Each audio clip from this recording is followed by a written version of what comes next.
Hi friends, చూస్తున్నారుగా పెరుగుతాయి. ఈ మేకలు పెంచడం అంటే చాలా కష్టం ఫ్రెండ్స్.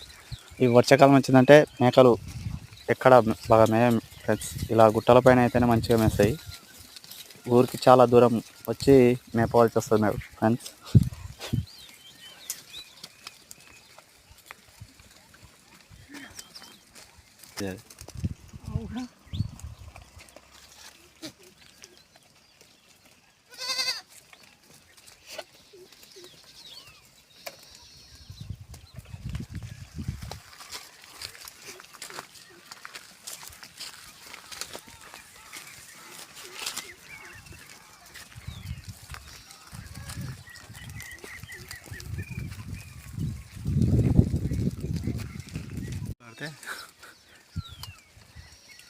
పెరుగుతాయి.